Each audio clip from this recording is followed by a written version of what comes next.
Assalamualaikum warahmatullahi wabarakatuh. Apa kabar semuanya? Mudah-mudahan sehat walafiat. Kita lanjutkan kembali pembelajaran kita hari ini. Jumat tanggal 28 Mei tahun 2021 kita akan membahas tentang energi alternatif. Seperti apa energi alternatif itu nanti akan kita coba bahas satu persatu. Peran dan fungsi sumber energi alternatif dalam kehidupan manusia. Nah, banyak sekali model-model energi matahari, energi gelombang laut, panas bumi, angin ya. Tetapi sebenarnya energi itu juga sudah kita pelajari dalam berbagai bentuk, utamanya adalah energi yang dapat diperbaharui dan energi yang tidak dapat diperbaharui.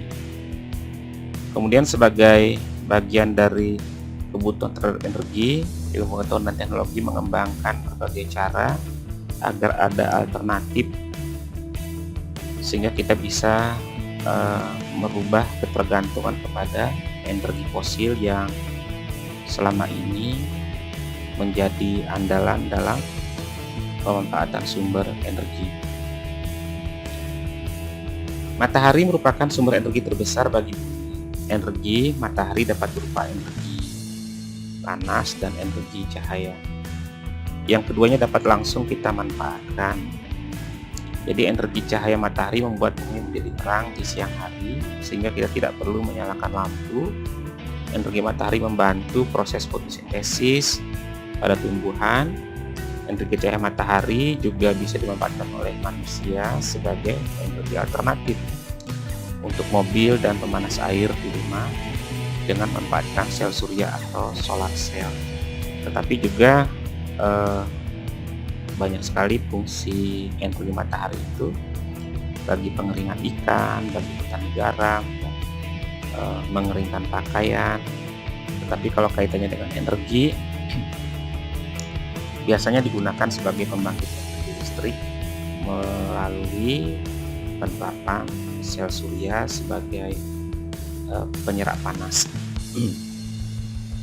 Seperti inilah cara kerja energi matahari dengan panel surya. Kita melihat ada sinar matahari yang sinarnya ditangkap oleh panel ya, biasanya ditempatkan di atap, kemudian melalui sebuah inverter panasnya itu didistribusikan. Lalu kemudian dia akan mengisi atau mencharger sebuah penyimpanan daya dan setelah itu kemudian ditransmisikan atau diteruskan kepada alat-alat yang membutuhkan energi tersebut, misalnya lampu atau kipas angin seperti yang kita lihat di dalam rumah, dan banyak lagi komponen-komponen listrik lainnya yang membutuhkan energi listrik tentunya. Berikutnya adalah energi angin.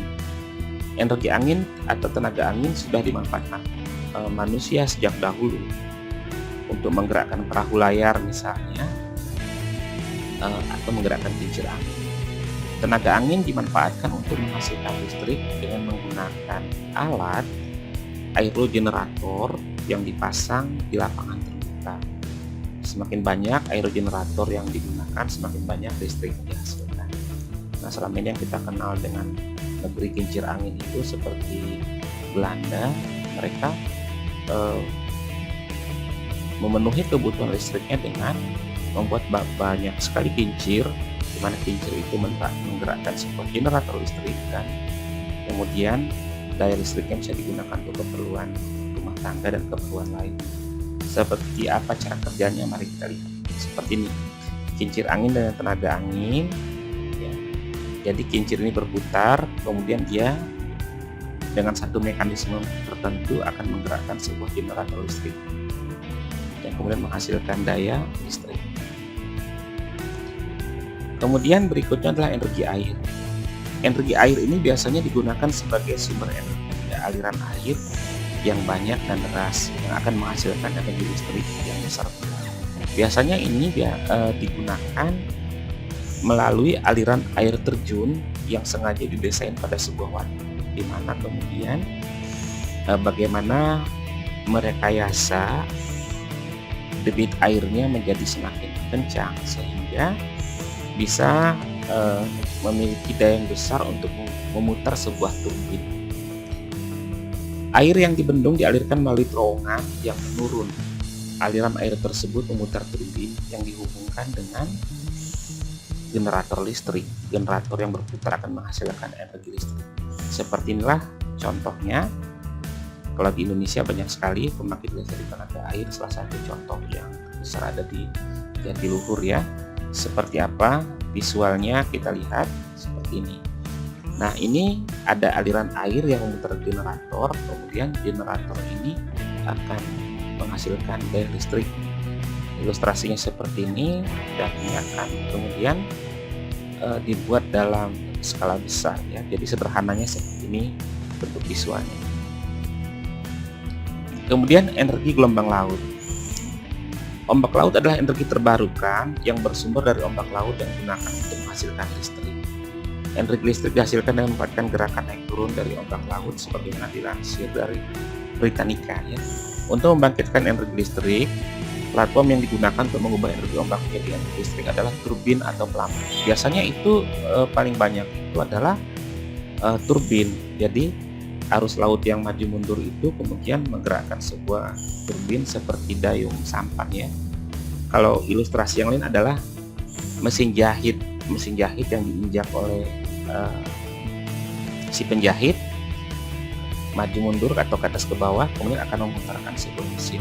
Seperti kira-kira cara kerjanya, gelombang laut itu menghasilkan daya, kemudian memutarkan sebuah generator listrik yang menghasilkan listrik. Karena itulah gelombang laut bisa dikatakan sebagai sebuah sumber energi terbarukan atau energi alternatif.